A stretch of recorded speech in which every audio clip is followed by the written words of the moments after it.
the purpose of this screencast is to help to focus your thinking about Chapter 5 and to show you 3 different ways of doing the basic kinds of problems we'll be doing in Chapter 5.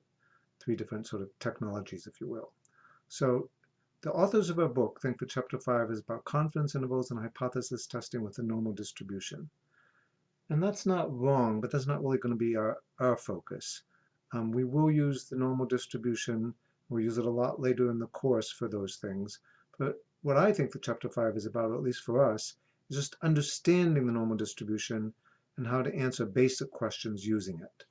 So let's just look at an example to start getting a feet grounded here. So the basic question. So these are the kinds of questions we'd like to answer. Purchases at a large store have mean $140 and standard deviation $30. What proportion of all the purchases are for less than $155? So questions like this and related questions are the ones that I want us to focus on for Chapter 5. And the key to it is through 2 things. One is that lots and lots and lots of kinds of data tends to follow what's called the normal distribution, that classic bell-shaped curve, which you've read about when you looked at Chapter 5 in our text.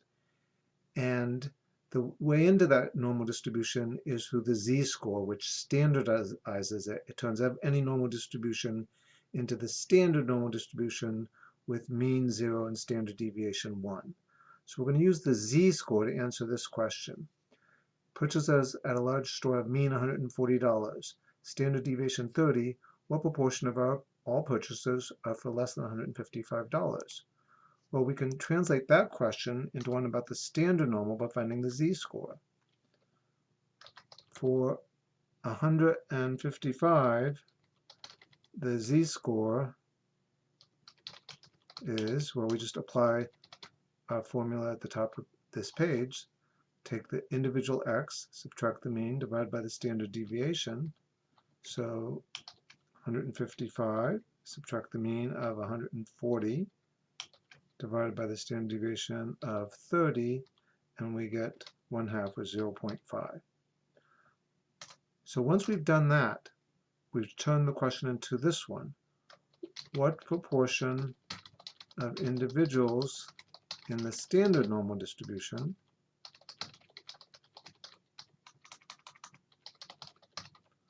have z-scores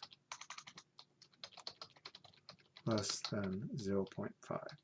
So we find the z-score associated to the thing we're interested in, and then we just have to answer this question. What fraction in the standard normal distribution is below 0.5? Now there's 3 different ways of doing this. The first one is the one that I encourage you to use most in this class, but I want you to know about the other 2, partly because of what may come to you downstream as you take further classes in your field. So the easiest way, I think, to answer this question is using StatKey. So we'll go to StatKey. Here we go. And we go to theoretical distributions, normal distribution.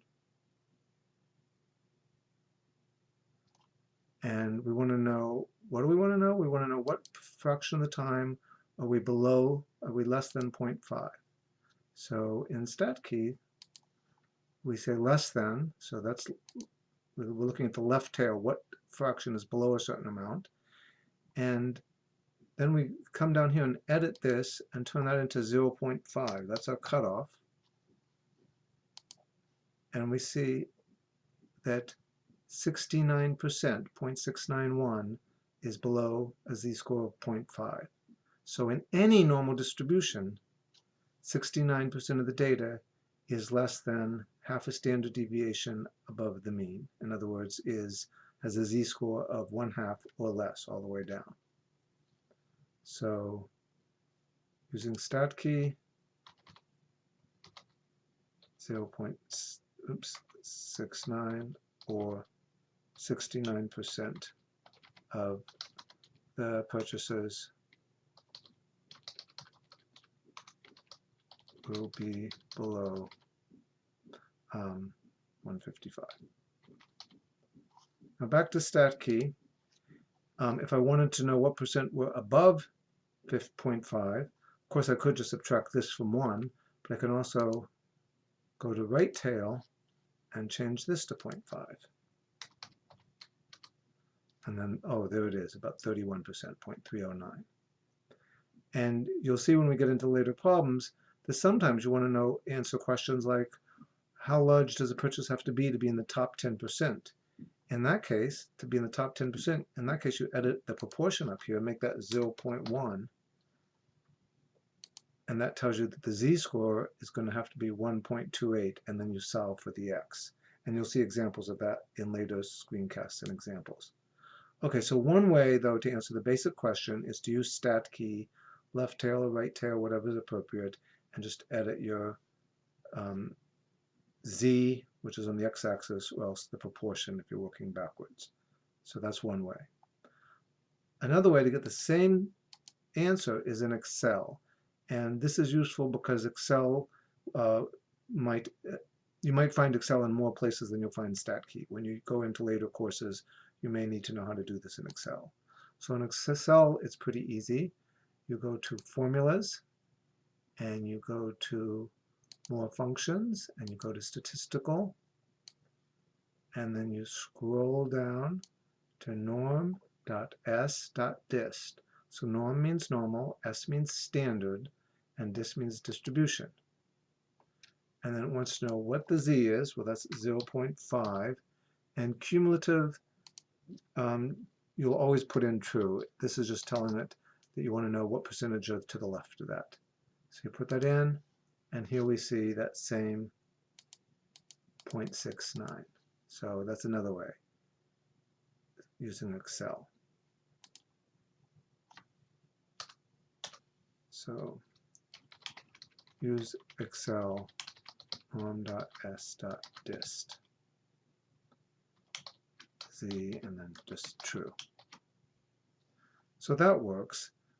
I think StatKey is much easier. It gives you a nice visual, and that's what I encourage you to use in our class. But in other classes, you may need to be somewhat familiar with the Excel way. And then I've been asked by one of the business instructors to also show you how to use normal tables. So this is how it was done in the age before technology.